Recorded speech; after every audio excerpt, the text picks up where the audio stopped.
As we grow older, we often lose the extreme ends of our hearing spectrum. So, how many of the following sounds can you hear?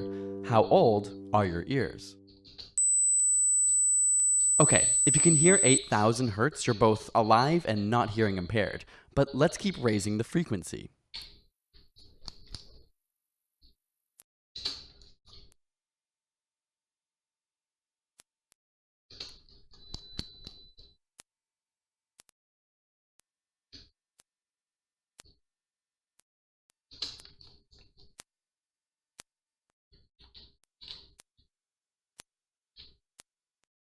How high could you hear?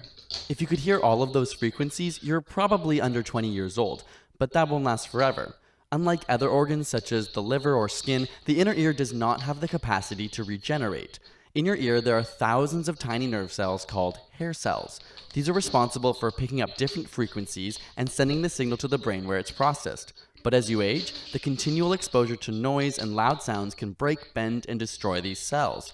So why do the high frequencies go first? It turns out that the hairs tuned to high pitches are the first to encounter sound waves. As a result, they experience more stress and tend to degenerate earlier. Which is why the older you are, the harder it is to hear high pitches. Got a burning question you want answered? Ask it in the comments or on Facebook and Twitter, and subscribe for more weekly science videos.